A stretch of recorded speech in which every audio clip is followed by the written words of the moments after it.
So die céad síos Ros Treabhair, faras an bratan bhog a bhí an mar Treabhair, Tá cinnal breig hanasíocht an a gur bhain Ros Treabhair agus Ros Treabhair ban chéile Treabhair. Is féidir le na rá gur scéalaíocht atáin sin agus nach bhfuil firineán agus go muineann Ros leis a ghéalaigh. Agus beidir go dtugad Treabhair mar bhreatnach é sin chomh Ros sa chéal chill sa cheanta seo.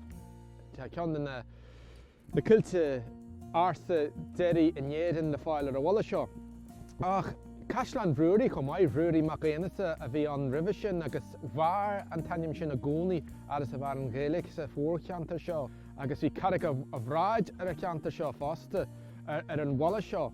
Agus tá balla site in san farastí Chill Bhrónaí. Ach bhí scéalaíontach sa cheanta seo le míle bhliain gur tháinig ruthar gur tháinig na lothannaí isteach an seo Loch Cairlinn agus go ndearna siad ruthar ar an bhanaistir. Agus le linn ruthar sin gur curú clogainn an bhanaistir a bholach a grán. Agus go ndearnú dearamid faoi agus gur sé stí in san chrán. Agus dúrú gur chláisiú le linn stoirime agus gur chula daoine muir a lácha agus mar sin de. Agus híl go leor daoine gur fan scéal a bhí an agus nach raibh scéal. Ach an sin tháinig uirthi na gcuiche móra in 8-9 agus nar hit sin crán sin agus nar risse sa chéile agus go dé a furas taobh stíte ach an clogainn agus furas amach ó an seanachas agus an scéalainn fíor an táime lig. Agus tá clogainn sin ar a bhla seo go dtí an lá tá Míníonn tá sé thuas sa siapal catsaach sin i lá a bhla.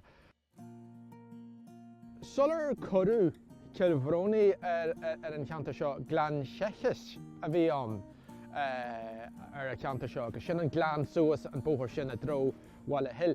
Ach logainm eile atá cailte na an légan, agus sin an canhaint dá lágan, mar a deis a bhar low-lying ground.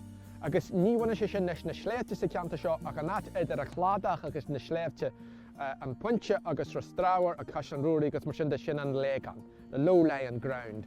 Agus is stáil amsa gur óhána difriad ar an légan seo agus an ceantar na sléibhtúla amach an seo. Ach sin aim a bhí ar a ceanta seo, is stáil amsa sular tógú an Boirche agus Ros Treabhair mar is ceart in san 19 ach tógú an légan ar a ceanta seo agus a ríist sin logainm atá cailte go héiles go hiomlán inis. Agus tá sé sin a lig ar lech an dara seo.